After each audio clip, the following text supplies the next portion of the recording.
حضرت نوح کا بیٹا ان کی آنکھوں کے سامنے جب ڈوبنے لگا تو حضرت نوح نے کہا کہ اے خدا تیرا تو وعدہ تھا کہ میں تیری اولاد کو بچاؤں گا،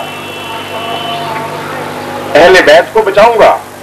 فرمایا انہو لیس من اہلک انہو عمل غیر صالح، کہ تو ظاہری لحاظ سے دنیاوی ترجمہ کر رہا ہے اہل بیت کا، ہم نے تو اس کی خوشخبری نہیں دی.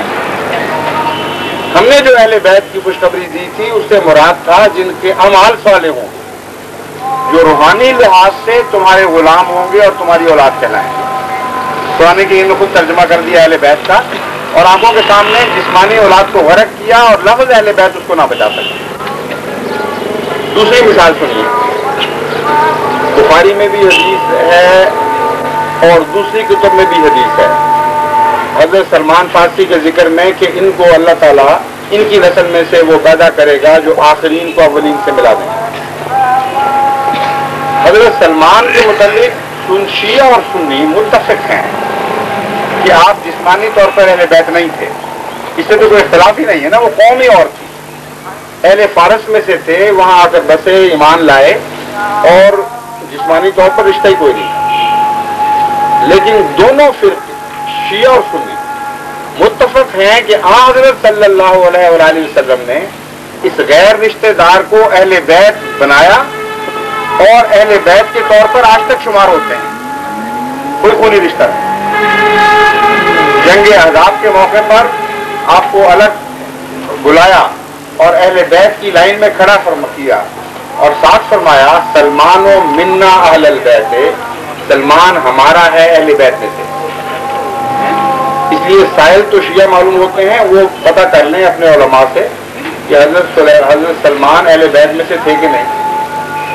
جب تھے تو جھگڑے کے دونوں پہلو ختم ہو.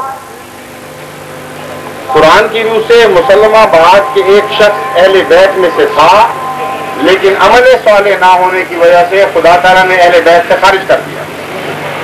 حضرت صلی اللہ علیہ وآلہ وسلم کا مسلمہ فیصلہ کہ ایک شخص جسمانی اہل بیت میں سے نہیں تھا، اور اللہ تعالیٰ کے منشا کے مطابق حضرت محمد مصطفیٰ صلی اللہ علیہ وآلہ وسلم نے اس کو اہل بیت میں داخل کر دیا، اور مجال نہیں کسی کی کہ انکار کر سکے.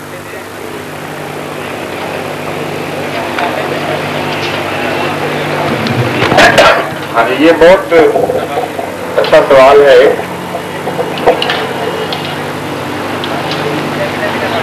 شیعہ دوست کی طرف سے ہی ہے. بحوالہ ظہور مہدی اس امر کا انکشاف ہوا ہے کہ اہل تشیع کی کتاب بحار الانوار میں یہ درج ہے کہ رسول خدا نے حضرت سلیمان فارسی کے کندھوں پر ہاتھ رکھ کر اشارہ فرمایا کہ امام مہدی اہل فارس میں سے ہوں گے. جماعت احمدیہ کے عقائد کے مطابق مرزا غلام احمد کا شجرہ نسب اہل فارس سے ملتا ہے، مگر بحار الانوار میں یہ بھی تذکرہ ہے کہ امام مہدی کعبہ کی دیوار کے ساتھ کھڑے ہو کر اعلان کریں گے کہ میں امام مہدی ہوں. کیا مرزا غلام احمد نے کعبے کی دیوار کے ساتھ کھڑے ہو کر اعلان کیا؟ اگر کیا ہے تو مستند دلائل دیویں. عاشق حسین صابر، فقہ جعفریہ. اس سے پہلے میں یہ بات کھول کر بیان کر چکا ہوں ایک اور سوال کے جواب میں کہ امام مہدی کے متعلق احادیث میں بہت کثرت سے اختلاف پایا جاتا ہے، اور ایسی ایسی حدیثیں ہیں کہ اگر ان کو پورا مانا جائے تو دوسری پوری ہوتی نظر نہیں آتی. اس لیے وہ تمام احادیث جن کا اتفاقات سے تعلق ہو، اگر ان پر آپ بنا کریں گے تو یہ جھگڑا کبھی قیامت تک طے نہیں ہو سکتا. اب خانہ کعبہ کے دیوار والا معاملہ سن لیجئے. اگر سائل کے نزدیک یہ ضروری شرط تھی اور اتفاقی واقعہ نہیں ہے یا اس کا ترجمہ اور نہیں کیا جائے گا، تو وہ جو 14ویں صدی کے آخر پر امام مہدی کا دعوے دار خانہ کعبہ سے اٹھا تھا، اس نے بھی تو اپنی تائید میں ایک حدیث پیش کی تھی، اور وہ حدیث پاکستان کے اخباروں میں چھپی گئی تھی. اور وہ حدیث یہ تھی کہ جب امام مہدی ظاہر ہوگا تو وہ ایک مسلح جماعت کے ساتھ ظاہر ہوگا، وہ حجر اسود کو بوسہ دے گا، اس کے بعد دیوار کعبہ سے لگ کر اعلان کرے گا کہ میں امام مہدی ہوں، اور وہ سچا امام مہدی ہوگا، اس کو پھر مان لے گا. تو یہ ساری شرطیں اس شخص میں پوری ہو چکی ہیں، جس کو چند دن کے اندر کاٹ چھانٹ کے پھینک دیا اور کچھ بھی اس کا باقی نہیں بچا۔ اس لیے تقویٰ کا تقاضا یہ ہے کہ ایسے دلائل ڈھونڈے جائیں جن میں اتفاقی حادثات کا دخل نہ ہو، آفاقی نوعیت کے دلائل ہوں جو قطعی طور پر ایک موومنٹ کے طور پر اپنی صداقت کا دلیل خود رکھیں گے، ایک لہر جاری۔ ایسے دلائل وہ ہوتے ہیں جو شک سے بالا ہوتے ہیں۔ اب امام مہدی کے دعوے داروں پر آپ نظر کیجئے، ہر وہ دعوے دار ہے مہدی جس نے یہ اعلان کیا کہ مجھے اللہ نے کھڑا کیا ہے امامت کے مقام، خدا کے کہنے پر میں کھڑا ہوا ہوں، یہ نہیں جس کو لوگوں نے بعد میں بنایا ہے، یہ دعویٰ کرتا ہوں۔ وہ اور بھی تو بہت سے آئے ہیں حضرت مرزا صاحب کے علاوہ، ان کے ساتھ خدا نے کیا سلوک کیا اور ان کے ساتھ کیا سلوک کیا کوئی فرق نظر نہیں آتا آپ۔ یہ ہے وہ موومنٹ دلائل کی جس کا جلوس نکل رہا ہوتا ہے، سال ب سال، صدی بہ صدی اس کا حجم بڑھتا چلا جاتا ہے ان دلائل کا۔ چنانچہ جتنے امام مہدی کے دعوے دار تھے جنہوں نے یہ دعویٰ کیا کہ اللہ نے ہمیں امام بنایا ہے، ان کا ذکر کتابوں میں آپ کو ملے گا، واقعات کی دنیا میں ان کا کوئی نشان باقی نہیں، نہ ان کے سلسلے جاری ہیں، نہ ان کو دنیا میں کوئی اہمیت ہے، نہ ان کے ساتھ قومیں وہ سلوک کر رہی ہیں جو خدا کے سچے لوگوں کے ساتھ مخالف ہمیشہ کیا کرتے ہیں۔ ایک ہی ہے حضرت مرزا صاحب، اس کے سوا ہے ہی کوئی نہیں جو اس مقام پر کھڑا ہو۔ اس بات کو آپ کس طرح جھٹلا دیں گے آپ؟ یعنی ایک طرف تو وہ تائیدی حدیث جو خود فقہ جعفریہ کے ان طالب علم نے پیش کی ہے، اس کی اکثر باتیں تو سچی مان رہے ہیں نا، بہرحال یہ حقیقت ہے، اسی طرح ہوا۔ حدیث میں سب جانتے ہیں کہ کبھی راویوں نے کچھ اضافہ کر دیا، کبھی کوئی معنی صحیح نہ سمجھے، کئی دفعہ اس کے بطن کے معنی ہوتے ہیں وہ پورے نہیں ہوتے۔ 100% تو ہر حدیث کو پورا کرنا ممکن ہی نہیں، اس لیے ایسی باتیں ہمیں تلاش کرنی پڑیں گی کہ غالب امکان نظر آ جائے، انگلی اٹھتی ہوئی دکھائی دے کہ یہ ہو سکتا ہے، اس کے بعد رجوع کرنا پڑے گا ان شواہد کی طرف جو قومی شواہد ہوتے ہیں اور خدا تعالیٰ کی سنت سے تعلق رکھتے ہیں۔ بس امام مہدی کی اصل سچائی اس بات سے ہوگی کہ جس طرح پہلے سچوں کی مخالفت ہوئی ہے اس کی بھی ہوگی، اور جس طرح پہلے سچے کمزور ہونے کے باوجود دن بدن غالب آتے چلے گئے، اس طرح امام مہدی کے سلسلے کو دنیا مٹا نہیں سکے گی۔ کمزور ہونے کے باوجود، ہر مخالفت کے باوجود وہ آگے بڑھے گا۔ یہ ہے وہ معیار صداقت جو قرآن کریم پیش کرتا ہے، اور جس معیار صداقت میں آپ کبھی کوئی تبدیلی نہیں دیکھیں گے۔ تو شک سے بالا معیاروں کو چھوڑ کر مشکوک روایتوں کے پیچھے پڑ جانا، یہ کہاں سے انصاف کا تقاضا ہے؟ یہ دیکھیے کہ یہ شان کی گواہی کسی اور دعویٰ دار مہدی کے حق میں پوری ہوئی ہے کبھی آپ کو پوری ہوتی نظر نہیں؟ جیسا کہ میں نے بیان کیا ہے، تاریخوں کا حصہ بنے ہیں۔ ابھی جو دعوے دار آیا تھا، صدی کو کتنے سال گزرے ہیں؟ نئی صدی کو 2 یا 3 سال گزرے ہیں، اور وہ کہانی بن گیا۔ چند دنوں کے بعد اس کا ذکر بھی لوگوں کو نہیں پتا ہوگا، کتابوں میں محفوظ ہوگا۔ حضرت مرزا صاحب کے ساتھ یہ سلوک ہوا ہے۔ کتنی آپ نے مخالفتیں کی ہیں، کتنے گھر جلائے ہیں، کتنے شہید کیے ہیں احمدی، کتنی دکانیں لوٹی ہیں، کتنی مسجدوں کو آگ لگائی ہے، کتنے اذان دینے والوں کو مارا ہے کہ تم ہوتے کون ہو اذان دینے والے، کتنے بچے یتیم کیے، بیوائیں بنائیں۔ اس سے تو انکار نہیں مجھے، وہ مخالفت کی، لیکن اس سے آپ کو بھی انکار نہیں کہ ہر مخالفت کے باوجود یہ سلسلہ بڑا ہے، چھوٹا نہیں ہے۔ یہ ہے واقعاتی دلیل جو جلوس کی طرح چلتی ہے۔ جس طرح دریا بہتا ہے تو ہر دفعہ وہ اس کا بڑھتا ہر سفر کے ساتھ، ہر منزل کے ساتھ بڑا ہونا شروع ہو جاتا ہے، اسی طرح الہی جماعتوں کا حال ہوتا ہے۔ کوئی مخالفت کی روک، کوئی چٹان روک نہیں سکتی، روکتی ہے تو اور ابھرتا ہے وہ دریا، اور شان کے ساتھ بہ کر نکلتا ہے۔ یہ وہ دلیل ہے جو ہر چھوٹے بڑے، ہر ان پڑھ اور پڑھے لکھے کے لیے برابر کا مقام رکھتی ہے اور دن کی طرح روشن ہے۔ بس ان باتوں کو دیکھیے اور خام خواہ مشتبہات میں نہ پڑیں۔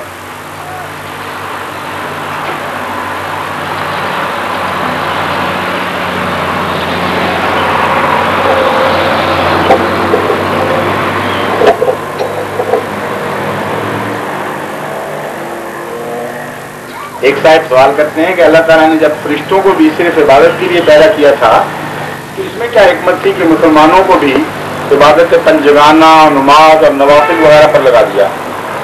یعنی فرشتے کافی نہیں تھے؟ اللہ تعالیٰ کی وہ کیا تھی وہ طلب عبادت کی کہ گویا پوری نہیں ہو رہی تھی؟ اچھے بڑے فرشتے عبادت کیا کرتے تھے، اوپر سے مسلمانوں کو بھی لگا دیا۔ حالانکہ صرف مسلمانوں کو نہیں، اللہ تعالیٰ سے یہ فرماتا ہے ما خلقت الجن والانس الا لیعبدون، میں نے تو پیدا ہی نہیں کسی مخلوق کو کیا سوائے عبادت۔ جن و انس دونوں کو عبادت کی خاطر پیدا کیا۔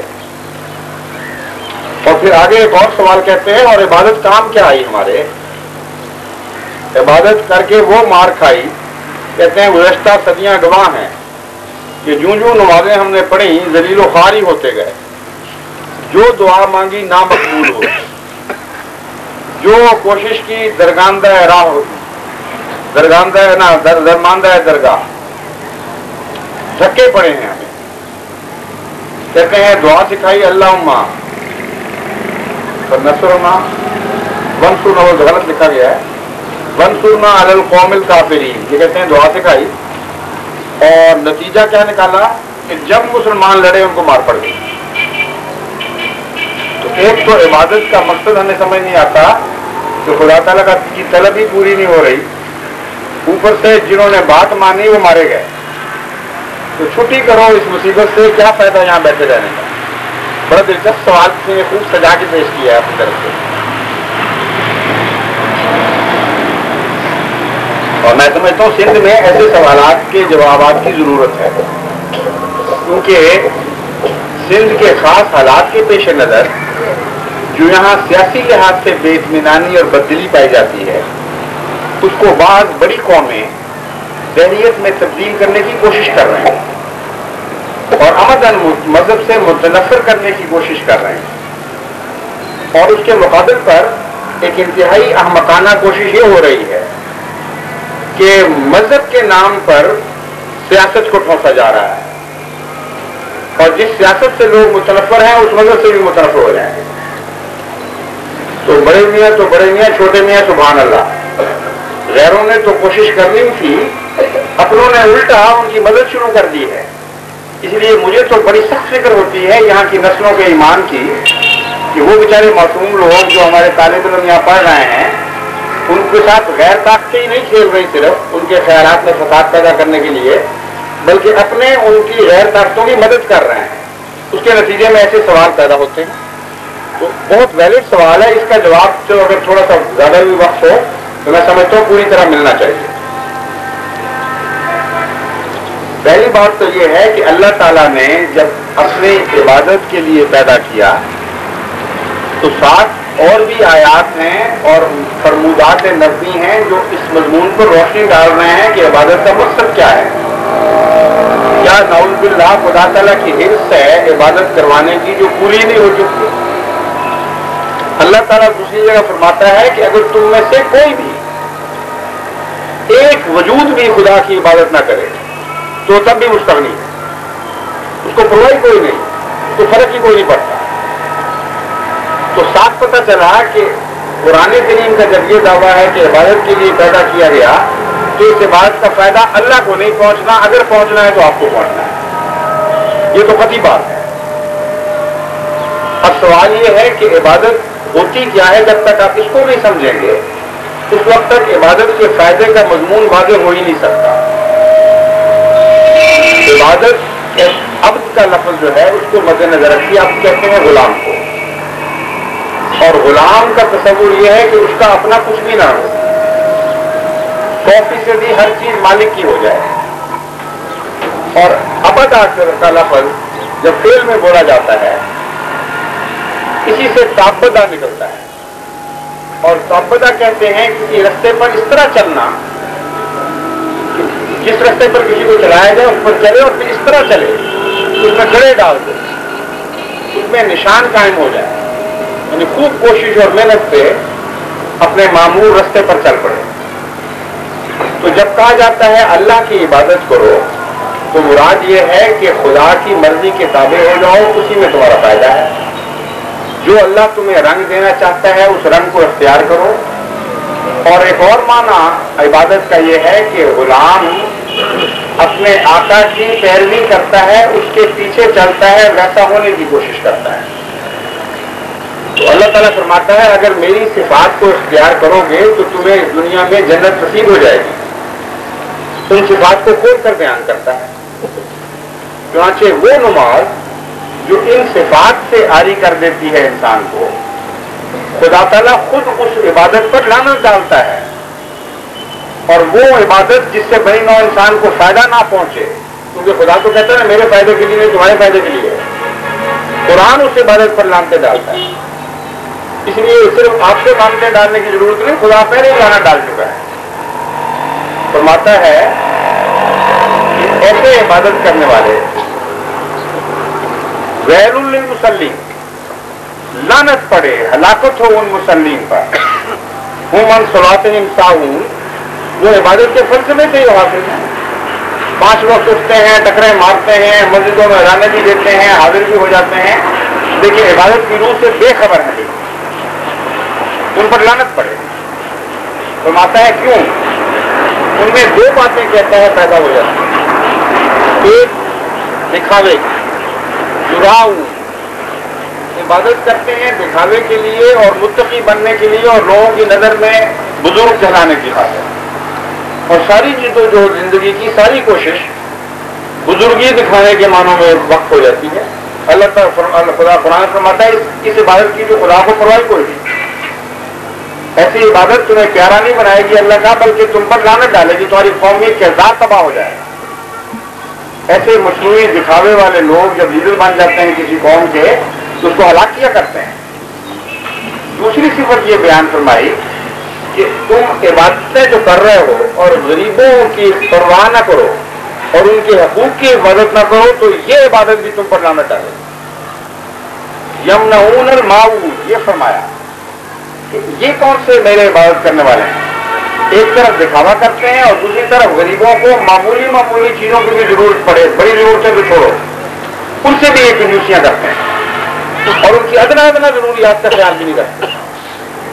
تو فرمایا ہے یہ عبادت مجھے مقبول نہیں ہے. اگر قوم ایسی عبادت کرے گی تو اس پر لعنتیں پڑیں گی. بس یہ سوال قرآن کریم کی اس آیت کی تصدیق کر رہا ہے. جب مسلمانوں کی عبادتیں وہ تھیں جو حضرت محمد مصطفیٰ صلی اللہ علیہ وآلہ وسلم نے پڑھ کر دکھائیں اور آپ کے صحابہ ان پر قائم ہوئے، تو اس وقت تو یہ تنزل نہیں تھا جو آج دکھایا جا رہا ہے. اس وقت تو ان عبادتوں کی برکت سے ایک عرب کی جاہل بے معنی قوم جو دنیا کی 2 بڑی طاقتوں کے درمیان کوئی حقیقت ہی نہیں رکھتی، یعنی مشرق میں ایک بڑی طاقت تھی اور مغرب میں بھی ایک بڑی طاقت تھی، ایک طرف کسرا اور ایک طرف قیصر. عرب کو پوچھتا کون تھا؟ وہ تو جب چاہتے تھے رنگیز کے رکھ دیتے تھے. معمولی فوج بھیج کر ان کو سنائیں اس طرح دلواتے تھے کہ ایک دفعہ 70,000 عربوں کو وہ اس طرح انہوں نے حلقوں سے، یعنی لوہے کے حلقوں سے میں پرو دیا کہ کندھے سے ہلکا ایک طرف سے گزرا، دوسری طرف سے بھی ہلکا گزرا اور یوں ہاتھ پیچھے باندھ کر اس حلقے میں پروئے گئے اور پھر ان کو چھوڑ دیا کہ عبرت کا نشان ہو تم، اگر کبھی ہمارے ملک کی طرف بری آنکھ سے دیکھا تو تم سے یہ سلوک ہم کریں گے. یہ کون؟ جب عبادت وہ کی جو خدا چاہتا تھا، جس میں نفس کی کوئی ملونی شامل نہیں تھی اور بڑی نوع انسان کی گہری ہمدردی تھی اور غریبوں کا خیال رکھا جا رہا تھا، اس وقت اس عبادت نے وہ پھل دکھائے کہ دیکھتے دیکھتے کسرا کی حکومت بھی غلام ہو گئی اور قیصر کی حکومت کو بھی پارا کرنا شروع کر دیا. پھر عبادت میں رنگ بدلے، پھر وہ رنگ آ گئے جو آج کل ہیں. اور آج کل کی مسلمانوں کی ذلت اور کئی 100 سال سے مسلمانوں کی ذلت یہ گواہی دے رہی ہے کہ قرآن سچا ہے، تم جھوٹے ہو. اگر قرآن والی عبادت تم کر رہے ہوتے تو خدا تعالیٰ تم سے یہ سلوک نہ کرتا. تو اسلام پر کیا الزام ہے؟ اپنے کردار کو دیکھیں. آپ نے رخ بدل لیا ہے، ظاہر پرستی ہو گئی ہے اور تقویٰ کا نام نہیں رہا. سوسائٹی گندی ہے، ظالم ہے، تفاق ہے، جھوٹی ہے، بد کردار ہے. یہ واقعات ہیں، کسی کو کڑوے لگیں یا میٹھے لگیں. اس کے سوا اس وقت کوئی حقیقت نہیں. اپنے نفس کی خاطر لڑتے ہیں،